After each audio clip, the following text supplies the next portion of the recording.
le bureau s'est engagé dans deux concertations avec certains d'entre nous, spécialement nos collègues députés de l'opposition.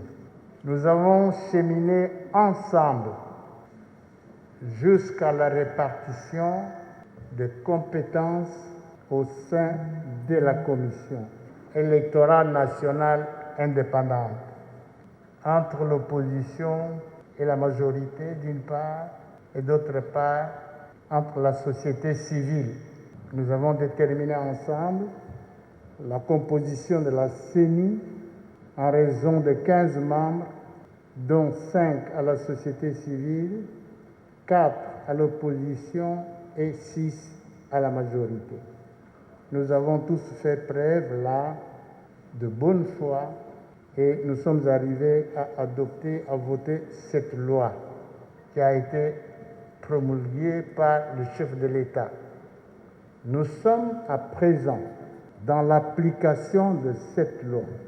Nous avons présenté dans la présente séance à la plénière de l'Assemblée nationale un calendrier. La date limite de dépôt des candidatures était le 28 juillet. Nos chefs de confession religieuse ne se sont pas entendus dans les délais. Je les ai reçus. J'ai reçu d'abord le président de la plateforme de confession religieuse, accompagné de son vice-président, qui est aussi un évêque de l'Église du Christ au Congo. Ils m'ont présenté la situation qui prévalait au sein de la plateforme quant à la désignation du président et 2 membres de la plénière. J'ai échangé avec eux. Après cet échange avec les 2 évêques, j'ai reçu les 6 autres chefs de confession religieuse. J'ai échangé avec eux. Ils m'ont présenté aussi, à leur tour, la situation qui prévalait au sein de la plateforme quant à la choix du président de la CENI et d'un membre de la plénière. Je leur ai donné le point de vue de l'Assemblée nationale, comme je l'avais fait aux 2 premiers.